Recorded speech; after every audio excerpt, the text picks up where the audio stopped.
ఉత్తరాఖండ్ అసెంబ్లీలో ఏదైతే common civil code ఉమ్మడి పౌరస్మృతి బిల్లును ప్రవేశపెట్టిన నేపథ్యంలో జమియత్ ఉలామా ఇ హింద్ చీఫ్ మౌలానా అర్దర్ మదాని స్పందించారు.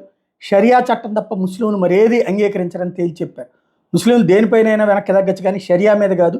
వేరే ఏ చట్టాన్ని ఒప్పుకోం, మా మతపరమైన కార్యకలాపాల్లో ఏ జోక్యాన్ని సహించం, రాజ్యాంగం ప్రకారం మమ్మల్ని ఈ చట్టం నుంచి మినహాయించాలి అంటూ చెప్పుకొచ్చారు. అంటే ఇక దేశ చట్టాలు పనికిరావు, మాకు మా మత చట్టమే నడుస్తుంటే నీ మత దేశం దగ్గరికే పో. అది పాకిస్తాన్లో షరియా చట్టం అమలు అవుతుందా? షరియా చట్టం ప్రకారం అయితే దొంగతనం చేస్తే చేతులు నరికేయాలి కదా, అత్యాచారం చేస్తే రాళ్లతో కొట్టి చంపాలి కదా. మరి అది కూడా చేయించండి, అది పెడదామా? భారతదేశంలో యాక్సెప్ట్ చేద్దామా? పాకిస్తాన్లో ఉందా? బంగ్లాదేశ్లో ఉందా? మరి లేదే. అరబ్ దేశాల్లో కూడా ఇవన్నీ లేవే, అక్కడ కూడా జైలు శిక్షలే వేస్తున్నారే. మరి ఇక్కడ ఎగ్జంప్షన్స్ ఏంటి? ఏ కోణంలో నుంచి అంటే భారత్లో ఇక్కడ షరియా చట్ట ప్రకారం హక్కులు కావాలి, షరియా చట్ట ప్రకారం శిక్షలు వద్దు. అది ఇక్కడ విచిత్రం.